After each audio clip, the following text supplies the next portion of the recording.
Hi, how's everybody doing today? This is Sean, and I'm here with another video. I'm practicing on some serves and some drills, and I wanted to show you guys some ladies and gentlemen, some stuff. If you go to the Dollar Tree, you can get these for $1.25, and they're cones, and then you get two of these for $1.25, two cones. Now, this is my story. My name is Sean Michael Sweeney, and I used to play tennis in the 80s and 90s, and I worked at this place called the Oceans Racket Club, and I got really good at tennis. I started tennis at a late age. I started at like 17, and then my best friend Darren Farmer, his parents spent like $30,000, $40,000 back in the 80s and 90s for him to go to the Nick Bollettieri camp, and we were friends, and I used to surf all the time. And one day my friend Darren asked me if I would like to go play tennis, and I'm like, sure. And Darren at the time was like 5'10" and a little chubby and out of shape, you know, like chubby, but he was in shape. And over the summer, this true story, we're in 10th grade, and in 11th grade, he went from 5'10" to 6'3", and went from a size 10 shoe to a size 12.5, 13. And it was amazing. I never seen anything like it. But to bring the story back to what I'm saying is, he introduced me to tennis, and this guy at the time, he was playing with these profiles, and he, you know, I went to Kmart at the time and bought Kmart racket, and I'm trying to return this guy's serve that was way over 100 miles an hour, and kick serves that were over 7-8 feet off the court, which I never seen anything like it, you know.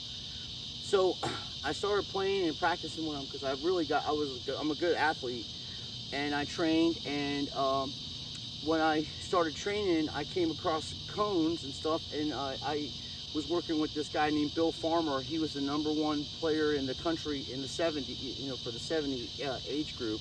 Was an amazing player. So I got really good. I started playing tournaments, and then I didn't get ranked or anything, so I didn't know what my ranking was. So when I went to go play in the league, they ranked me at a 4 or 5, you know, 4 or 5 level. So then I'm playing people that really were 5-0 and above, because they used to tank, what I used to call tank their ability, so they can play in lower leagues so they can beat people. So I was like a 4 or 5 player, you know, about 19, it took me 2 years to get to that level, with playing with pretty much a semi-pro, and Darren could held his own with anybody that I've ever seen play, you know, except the top 5 players in the world. But he could definitely hang with the top 300, 200 players in the world. His serve was that good. He was that good in high school. He never lost a match.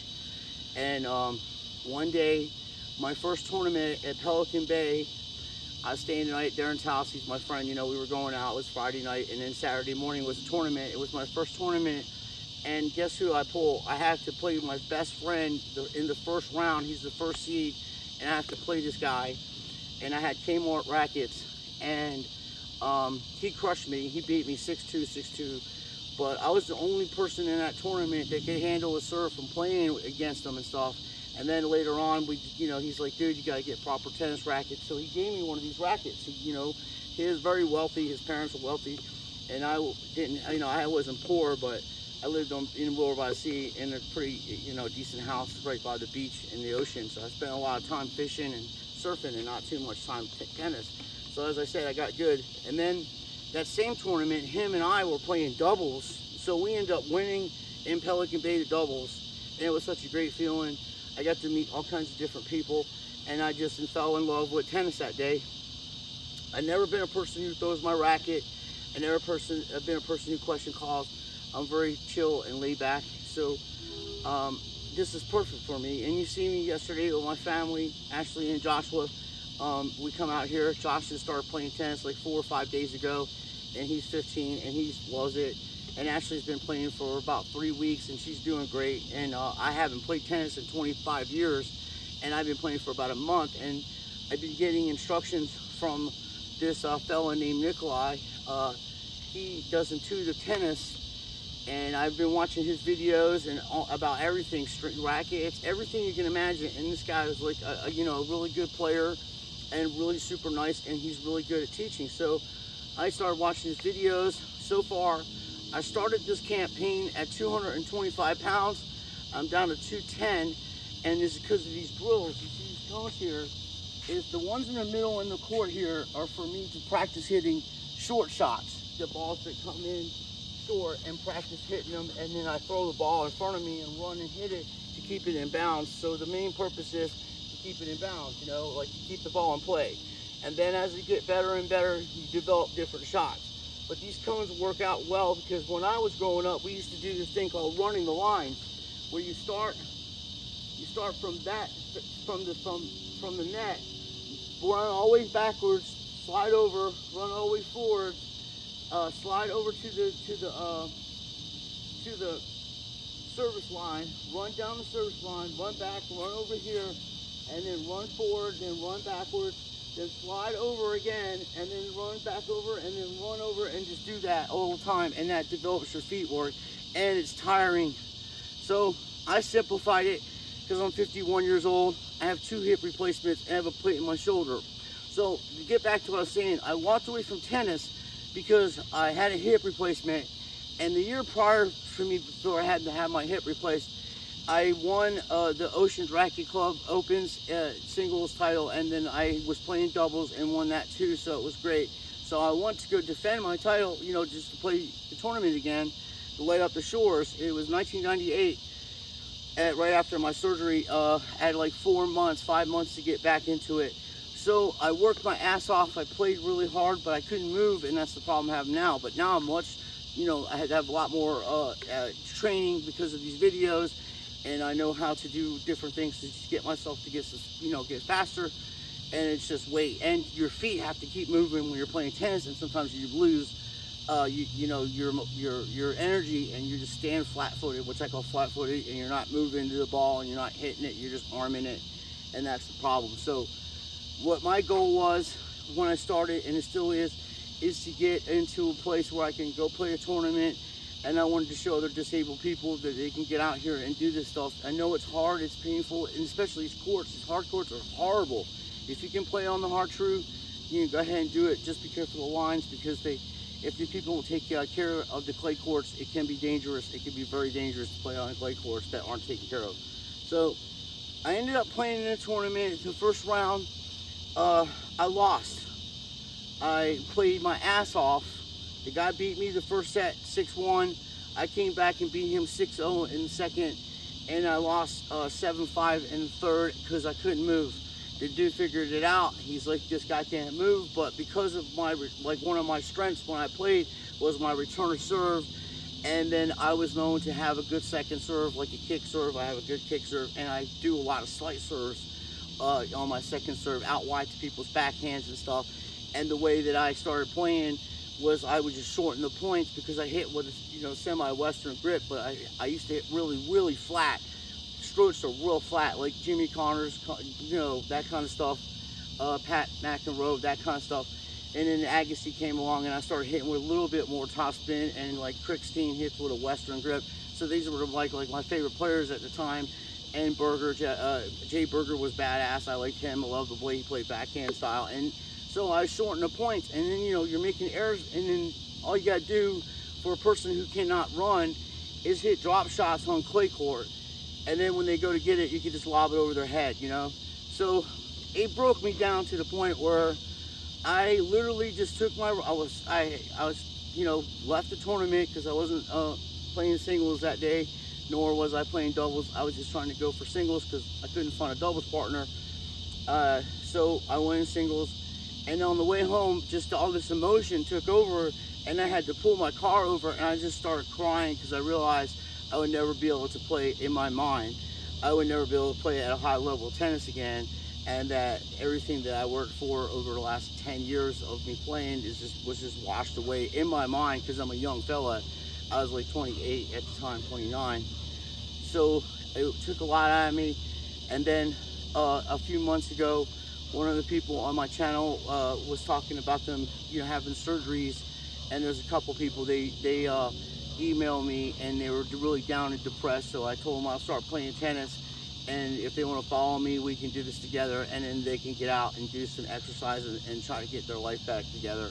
So that's why I'm doing this. So I'm going to do some training. I'm going to work on my serve, because the one thing that I've noticed, the ground strokes come back, the forehand, the backhand, it's the toss on, at least for me, getting back into the game of tennis, it's the damn serve, and I had a pretty decent serve at the time. And I'll show you the rackets I play with. Like, everybody laughs, they're like, oh, these little rackets or whatever. But at the time, they're top rackets out, and to this day, there's nobody gonna, you know, like these are stiff as you can get, pretty much. They're kind of heavy compared to other rackets, but they just playing doubles and volleying and hitting forehands and ground strokes, and especially the way I play, like with a semi-western grip and just use a little bit of topspin to get the ball over. I love these rackets. I love playing with them, but I have different ones. So I got 2 rackets for 45 bucks. These Profile, they're Grubers. They're not the 2.7s, they're original Grubers, and they're from West Germany. And this is a 4.5. And I'm probably gonna get probably go down to a 4 3/8, but this racket's perfect for me. I like the way it feels. And I just got wrap on it. Like, there's not over wrap, but the handles on it were so bad, I had to take the original wrap off and then I put over wrap on it. So it's got a nice feel, but these strings are dead. They're shit, complete trash. They're probably 30-year-old fucking 30-year-old strings. And I don't even know what it's strung at, but what I string my rackets at, and I have always strung them, like I never was a person who string my rackets real tight.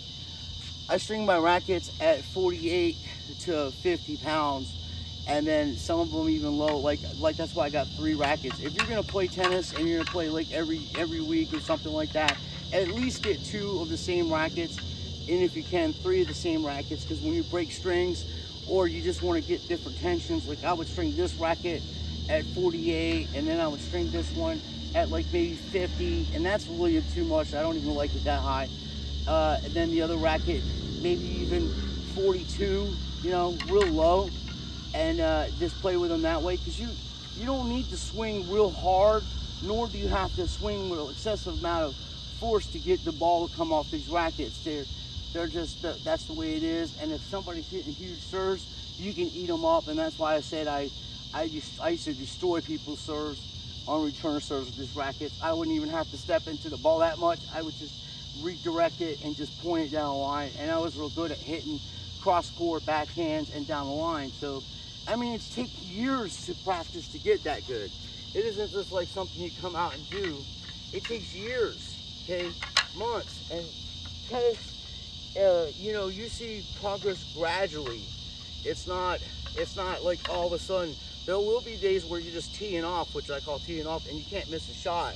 And then there'll be days where you're gonna have trash days. So I talked enough. I just wanted you to know what I'm doing and why I'm doing this. So thank you for your support. I'm gonna do some training now. We're gonna hit some serves.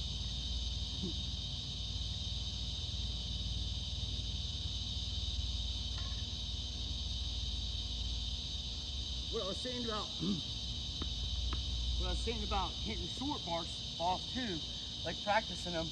Just standing here, you want to hit the short ball, you have to run and just get it to play, you know? And that's moving your feet.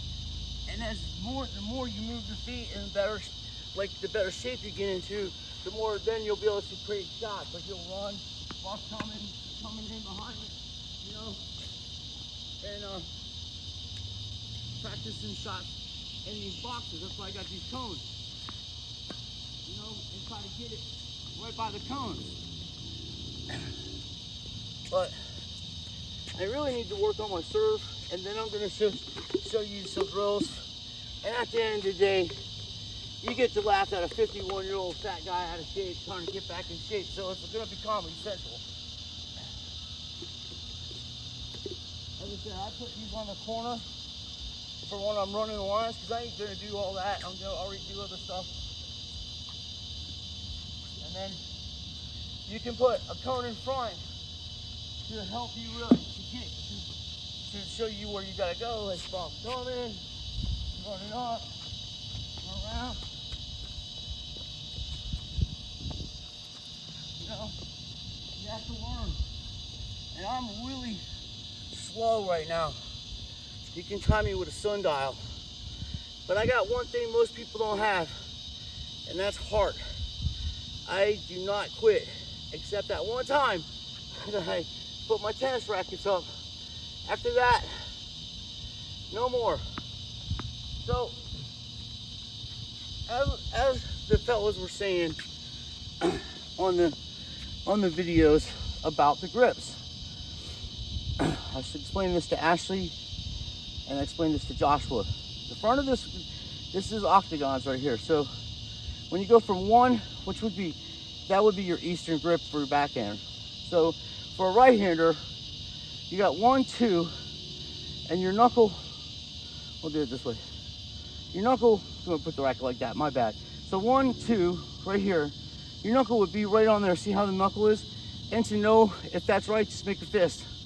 So your knuckle would be on there, and that's the hold, the style, or the way you want to hold the racket for serves, okay? And what you don't realize on TV, these folks, see this little, there's a curvature in the bottom of your hand. So these pros, when they're doing these snapping their wrist and stuff, they're just holding on to a little bit past the racket. And the racket size might be smaller because this is a 4.5. And technically, I should probably be playing with 4 3/8, but at this point, we're gonna ride it out. And as I get better, I'm gonna try to find rackets that are similar to this, that are more modern. And if I can't, I'll just keep buying them off the internet and string them. I gotta buy a stringer and string my own rackets because there's only 2 guys around here that string rackets. One dude wants 50 bucks. And I don't mind paying the money, you know, like that. And the other guy wants 25, but I've been looking at this other channel, Top Spin Tennis, and they're talking, he sells tennis rackets and he's really good and talks about the different styles, you know, for people with different style of strings and things like that. So I used to play with this stuff called Triple Pro Blend, okay? It had the main strings were gut, and then the other stuff was like poly, which you guys would call poly, and that was for topspin. And those racket strings would last me, and I played a lot, like every day. I was playing and teaching and all that stuff. They last me a couple weeks before I start breaking strings. And you know, you're playing on clay too, keep in mind, when I was playing. So that's where I'm at now. I have to get different strings, but you have to, you know, just don't take it hard on yourself. Sometimes you can hit the ball perfectly. Sometimes everything will be great and you're hitting the ball perfectly, and it's just your strings are shit. They're dead, so you're not getting any spin on the ball. So when you're using the Continental grip, you want to be loose, you know, and you know, some people start their serve like that. I used to do that. And sometimes I'll change it, but it doesn't even matter. Some people put the ball on the racket like that. Crick Steen used to go like this, put the ball like this on the racket. I seen the one guy, the French fella, I forget his name, Matisse or something. He puts his racket like that, but he is a tall fella. And I think Nick, I think he just puts the ball like that. So you just want basically a smooth style, like a smooth motion, and like how I'm gonna do it. And practice using the Continental, because you can hit flat, you can hit top spin, and you can practice. You can see the ball. You see the ball, like when it comes off the court, it does weird shit. So if you miss your first serve, and the other person's over there and they're a decent player, you got to do something to get yourself so they don't tee off on it. So a lot of people will use a slice serve and a flat serve for first serve, and then they'll use a kick serve, and they'll just stick with the kick serve to use for second serve.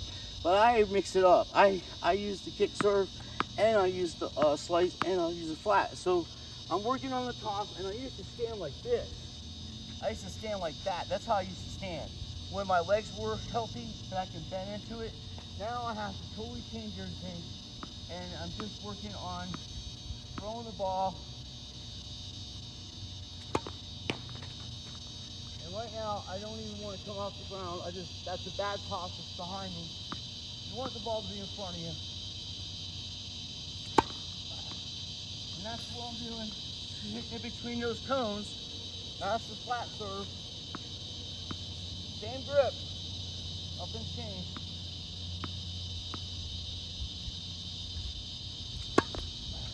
Just missed it. A couple feet. And I hit the top of the racket. So I'm kind of stuck in between doing how I used to serve with my feet and learning how not to do that anymore until I get a rhythm down. Damn. Alright. Just missing that cone.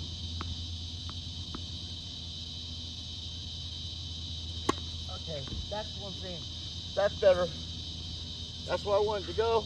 Now I'm going to try to go out wide. See if I can do that with my new stance.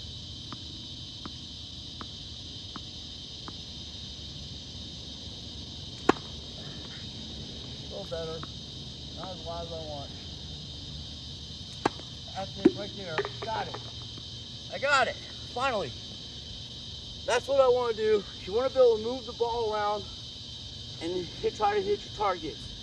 It doesn't take, you don't have to hit a lot of speed or a lot of power on your serves. You just want to get it in play until you get into a rhythm.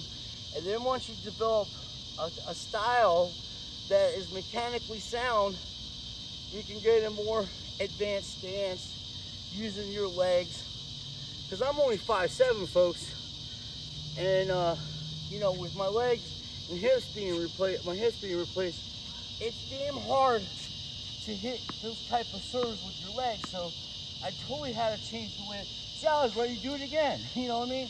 I had to change the way I stand, but the one thing I never changed is my grip. Even with this wide ass body, heavy racket, because this is heavy, I still got the same grip. And I'm trying to be loose, you know? No one's perfect, folks. No one. Just missed it. But you see, that's a good second serve. The ball's coming. It's got a slice on it, and then you can do the same motion, and we'll try a kick serve. Except that was off the top of the frame again, a little bit, and it just seems like to me, I'm not an expert on it. It just seems these strings are so dead that I have to do so much to get it even to where I want to do it. But I'll try one down the middle of the tee. That's a really bad toss. Don't hit the ball either, dude. If you don't like the toss, you see these dudes in pros, they throw the ball up there and they don't like it, they stop it. You know, you just apologize to the, you know, if you're just learning tennis and you go like this, you're bouncing and you get ready to hit it and you're like, and then you're like, no, just say, hey, sorry. Because they know, but we're going to try to run down the middle of the tee. That's another bad toss because I'm spinning the damn ball. I already know what I'm doing wrong. I don't know why I do that. Okay. Not mad at that one. I could do better though. Okay, that's basically where I'm trying to hit, except I'm actually trying to hit the cone, which isn't as easy as it looks. But the two good things are happening. One, I'm making contact with the ball. Two, at least it's going over, because you can fix that shit. But if you keep smacking it into the net, you know, you're never going to be able to fix that. So, once more, let's try another one. Got the same grip. And I noticed another thing too. When people are when they're used to holding an Eastern grip to serve, even though they'll be in a continental grip, to practice that, to do it right, subconsciously, you switch your hand over to an Eastern grip. Don't do that. Just the way you tell that you got that grip, well, I almost made it into the basket, is you just bounce the ball on the side, and you'll see that you're hitting the side of the ball, like you're hitting it correctly. So relax, Sean, everyone, relax. That's the toss. And I got into that one a little bit. I did do some jumping time. So, we're going to get there, folks. I'm really proud of myself. And I'm not tooting my horn, but damn, I've been working hard. And I do appreciate that, guys. And, you know, all the guys that are, and ladies that are making tennis videos for everybody, thank you.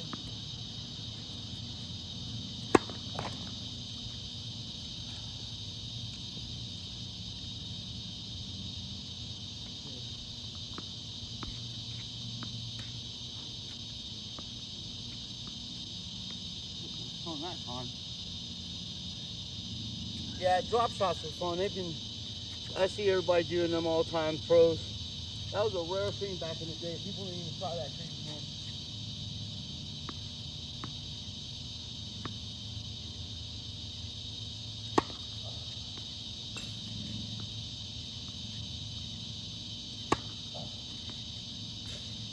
Too much. Too much.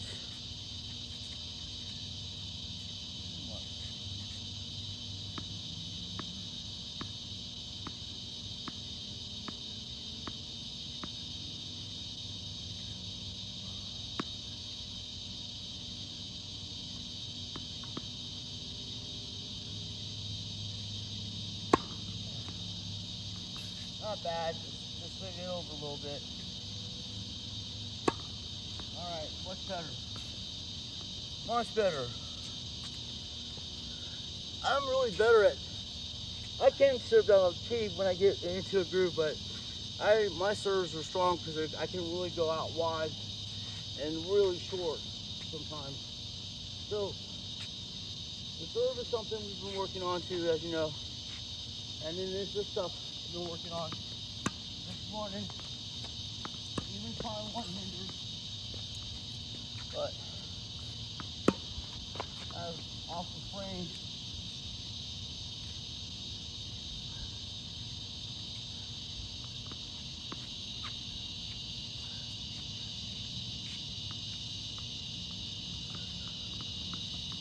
The other thing is, I practice my touch by trying to catch the ball and bouncing it off your tennis racket.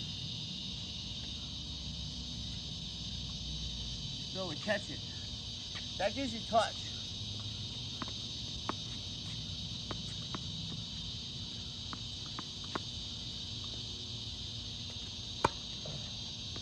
Another way I practice doing that is hitting that to get the ball on the fly, especially for volley.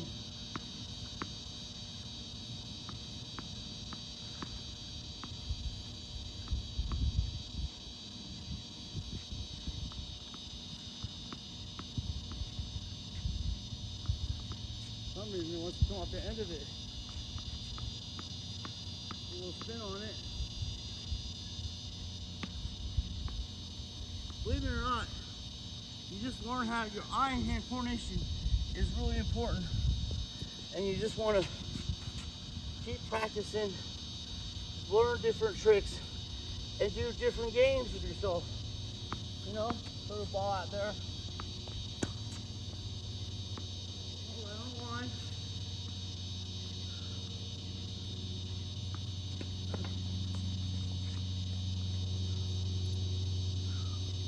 Just keep moving. And I know it's another thing. People are standing there like this for the serve. Like the way I stand, I go like this, you know. I'm ready, you know. And I got my racket, so I hold it. And then when the ball's coming to my backhand side, I can just switch my hand over to the continental like I was supposed to. And I don't have big back swing.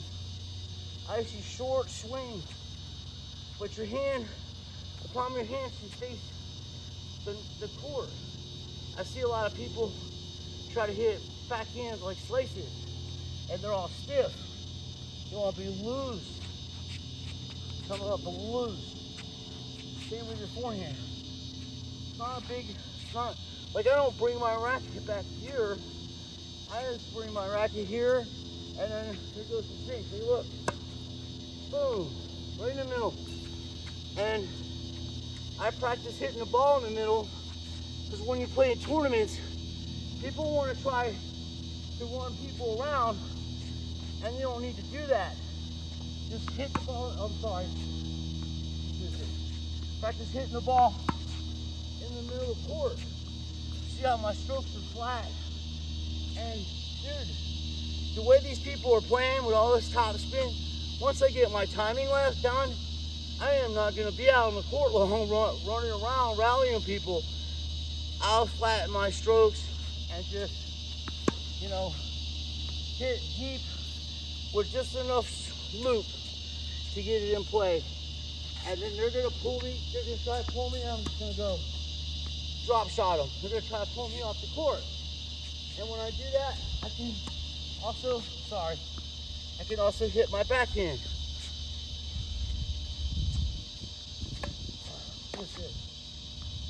That was pretty cool though. Anyway, once I get a ball machine, it'll be a lot easier for me. Be a lot easier. Now, I wouldn't normally, that forehand top spin cross court, when I'm playing doubles, I don't really do anything like that unless I'm running for the ball. And Nick made a good video about people destroying their hips. Like when you're running, when I'm running, I got my racket down here, and I'm not trying to step into a ball in the run. But what I am trying to do is cut the angle off and use your hips, because you'll blow your freaking knee out. I mean, you can hurt yourself bad trying to hit shots on the run like that with a traditional stand. But as I say, what I'm teaching Ashley, here's the cone, here's the cone, here's your racket. Here you go, standing here like this, your feet apart, you're rocking back and forth or whatever. You grab the racket with that hand, semi-western grip. The ball comes, you turn it around, and you don't have to bring your arm all the way back like that. That's damn ridiculous. You have your hand on your racket, because anyway, in case you're hitting a two-hander on a return, or whatever the person's doing, but you want to be able, and this is where my problem lies, folks. My ability to go from side to side and up and down to keep my feet flat. Now sometimes I'll hit a remarkable shot and I'll be like, wow, that was great. And then sometimes I'll hit a shot that I'll say, Sally, Jesse, Raphael, the light just went out. Okay, folks, let's see.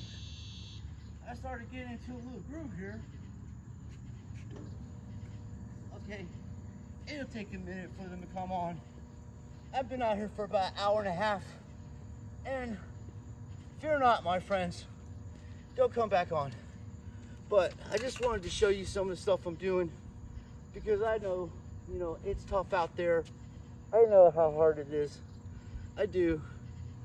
And I just want to let you know that I'm going to work hard, and I'm going to get in this tournament, win, lose, or draw.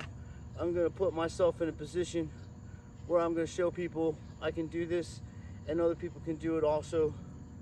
And it's just tough, I'm out of shape, and I will work hard. Sometimes God does this for me. He shuts the lights off and tells me call it a day because I'm doing too much. Because I'll be playing in the mornings. Tomorrow morning I'll come down here and play with my friends that are in their 70s and 80s.